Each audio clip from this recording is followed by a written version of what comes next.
Welcome. Today, we're diving into the complex world of competence and competency in higher education. These terms might sound simple, but their meanings are layered and often debated among educators. As universities worldwide increasingly adopt competency-based education, or CBE, it's crucial to understand what these concepts truly mean.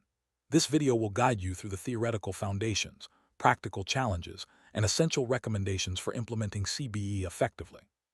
Whether you're a university teacher, assessor, or just curious about modern education trends, you'll gain valuable insights into how competence is defined, assessed, and integrated into higher education.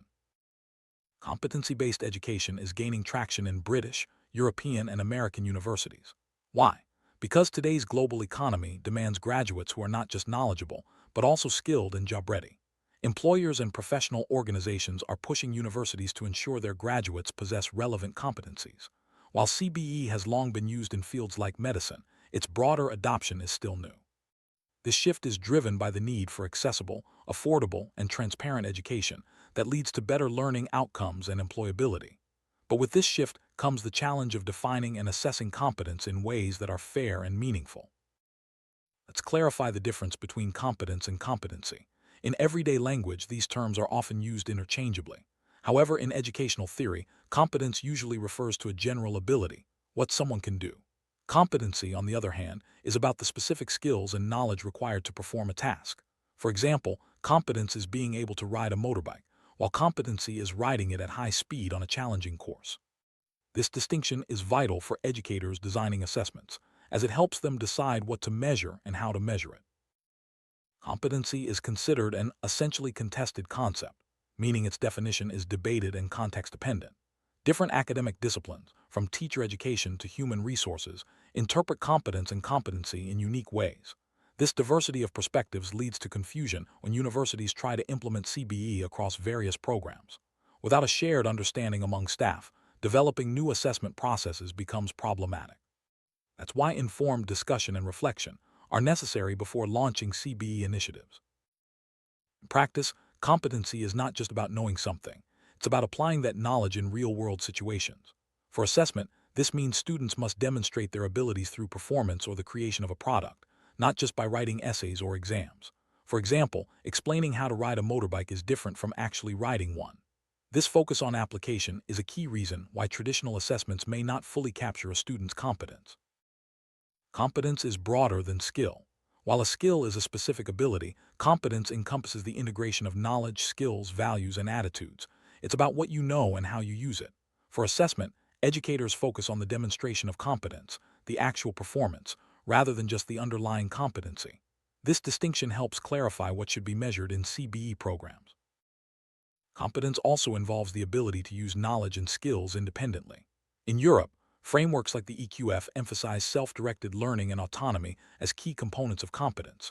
This means students are expected to take responsibility for their own learning, making independent decisions, and applying what they've learned without constant guidance. Developing this autonomy is a challenge, but it's essential for lifelong learning and professional growth. Competences can be generic, applying across multiple contexts, or specific, tied to particular disciplines or professions.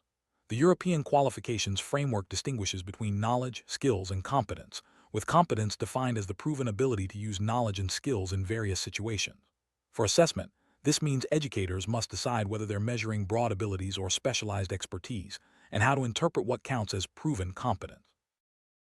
Competency is made up of complex cognitive skills, interpersonal abilities, and attitudes. The balance between these elements varies by discipline and task. For example, a medical competency might require deep knowledge, strong communication skills, and a caring attitude. When designing assessments, educators need to consider how to measure each element and ensure their processes reflect the real demands of the profession. Competencies can be categorized as personal, academic, or career-related. Personal competencies include cognitive, what we know, metacognitive, how we learn, motivational, why we learn, and social-emotional, who we are. While cognitive competencies are easier to assess, others like motivation and self-worth are more challenging. This complexity means that assessment frameworks must be carefully designed to capture the full range of student abilities. The term mastery is central to CBE, but it's interpreted in different ways.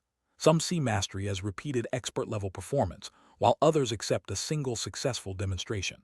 Most experts agree that true mastery requires multiple demonstrations over time, not just a one-off success. This has major implications for assessment design, requiring ongoing opportunities for students to show their abilities. Assessing competence isn't about a single exam or essay. Instead, it involves multiple assessment points throughout the academic year. This approach allows students to demonstrate their skills and knowledge in various contexts and over time, providing a more accurate picture of their true abilities. It also aligns with the idea that learning is a process, not a one-time event. One of the key recommendations for implementing CBE is to provide flexible assessment submission deadlines. Traditional university systems often have fixed deadlines, but CBE requires that students have the opportunity to submit work when they are ready to demonstrate mastery. This flexibility supports personalized learning, but also presents administrative challenges for universities. CBE emphasizes personalized support for students. This means providing timely, differentiated help based on individual needs. While this approach can greatly enhance learning, it also requires significant resources and time from academic staff. Universities must balance the benefits of personalized support with the realities of large student populations and limited budgets. Implementing CBE is not without its challenges. There is no universally accepted definition of CBE, and different institutions interpret its principles in various ways. Essential features include advancing based on mastery, explicit learning objectives, meaningful assessment, and personalized support. However, aligning these ideals with existing university structures, such as fixed academic calendars and standardized assessments, can be difficult. CBE is often linked to constructivist learning theories, which view students as active participants in constructing their own knowledge. In this model, assessment is not just about measuring what students know, but about how they apply and create knowledge. This approach encourages reflection, collaboration, and real-world problem-solving, making learning more meaningful and relevant. While CBE is rooted in constructivism, it also draws from other learning theories, including behaviorism, functionalism, and humanism. This eclectic approach combines the strengths of different educational philosophies, emphasizing both theoretical understanding and practical application. The goal is to prepare students for professional practice by integrating knowledge with real-world skills. CBE prioritizes mastery learning, allowing students to progress at their own pace. Unlike traditional models, where everyone moves forward together, CBE recognizes that students learn at different rates. Those who need more time to master a competency are given additional opportunities, while those who progress quickly can move ahead. This individualized packing supports deeper learning but requires flexible structures and ongoing assessment. Traditional university programs often have fixed assessment points, but CBE requires a more flexible approach. Ideally, assessment submission deadlines should be negotiated individually with each student, allowing them to demonstrate mastery when they are ready. This approach supports personalized learning but can be a significant administrative challenge, especially in large programs. CBE requires that students have multiple opportunities to demonstrate their competence. Unlike traditional systems, where only one or two attempts are allowed, CBE encourages repeated submissions until mastery is achieved. This approach recognizes that learning is a process and that students may need several tries to fully develop their skills. Support students in achieving mastery, CBE emphasizes customized instruction. This means tailoring teaching methods and materials to individual learning needs. While this approach can greatly enhance student outcomes, it also requires significant investment in resources and staff time, making it challenging to implement at scale. CBE is not limited to one field. While it has a strong history in medicine and vocational education, it's now being adopted across a wide range of disciplines. Each field must define its own competencies and develop assessment methods that reflect the unique demands of the profession. This requires collaboration among educators to ensure consistency and fairness.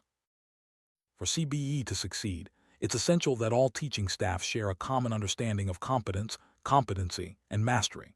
This requires open discussion and agreement on definitions, assessment criteria, and procedures.